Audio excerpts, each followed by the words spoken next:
أنا معايا الساعة دي بقالها سنة كاملة، استخدمتها في كل حاجة حرفيًا، في الجري والشغل والمكالمات حتى وأنا نايم، بس بعد كل ده هل تستاهل إن أنت تشتريها في 2025 ولا في مشاكل طلعت بعد الاستخدام الطويل؟ في الفيديو ده يا صديقي هقول لك كل حاجة بصراحة بدون تجميل أو مبالغة، هقول لك الحقيقة كاملة، يلا ما اطولش عليك ويلا بينا نبدأ.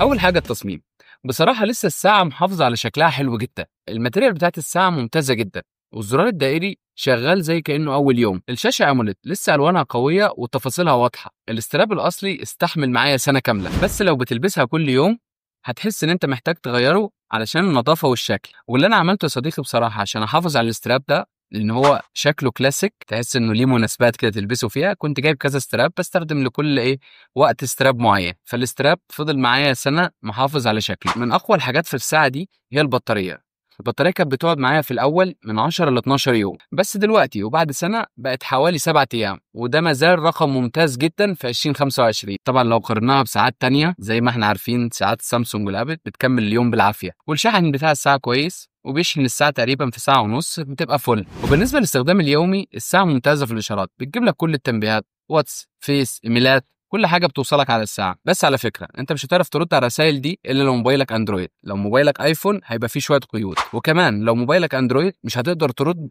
ردود كامله زي اللي موجوده في ساعات سامسونج او ساعات ابل، لا بترد بايموجي او حاجات انت مسيفها. المايك بتاع الساعه كويس جدا، جربته كتير في مكالمات ودايما كنت بستخدمه وانا وسايق، والصوت دايما كان بيطلع نظيف وواضح. لو بتلعب رياضه او بتهتم بصحتك، وطبعا لازم كلنا نهتم بصحتنا، الساعه دي هتفيدك جدا، بتدعم اكتر من 100 نوع تمرين.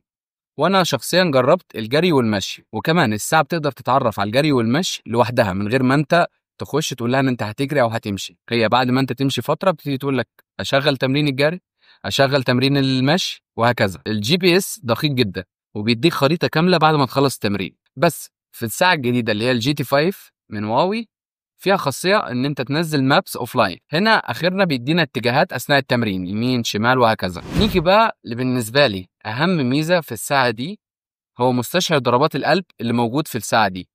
تقريبا ده كان احسن مستشعر ضربات قلب نزل من سنتين فاتوا في كل ساعات السمارت ووتش. المستشعر ده دايما شغال معايا بدقه، وبيتابع دايما يوميا ضربات قلبك، وبيديك تنبيه لو ضربات قلبك علت عن حد انت محدده او قلت عن حد انت محدده. والساعه فيها نظام تتبع نوم دقيق ومفيد، خصوصا لو بتحب تتابع جوده نومك. تطبيق واوي هيلث منظم وسهل، بيعرض بياناتك بشكل ممتاز، وكمان في الاي اي كوتش مدرب ذكي كده بيحاول يقترح لك تمارين جري على حسب مستواك. ولازم تعرف يا صديقي لو انت بتستخدم موبايل ايفون التجربه مش هتاخدها كامله 100%، دايما هيبقى في قيود كده هتضايقك اثناء الاستخدام، في عيوب ظهرت.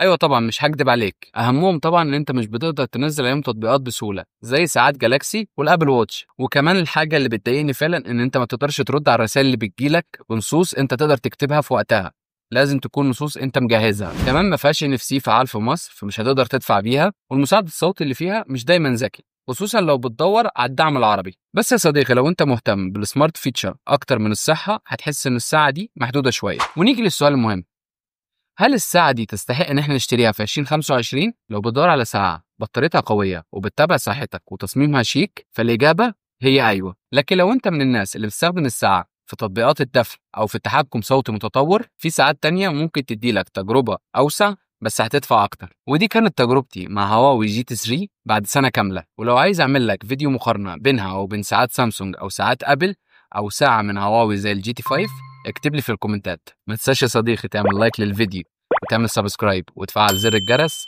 علشان الفيديو اللي جاي هيكون نار. سلام.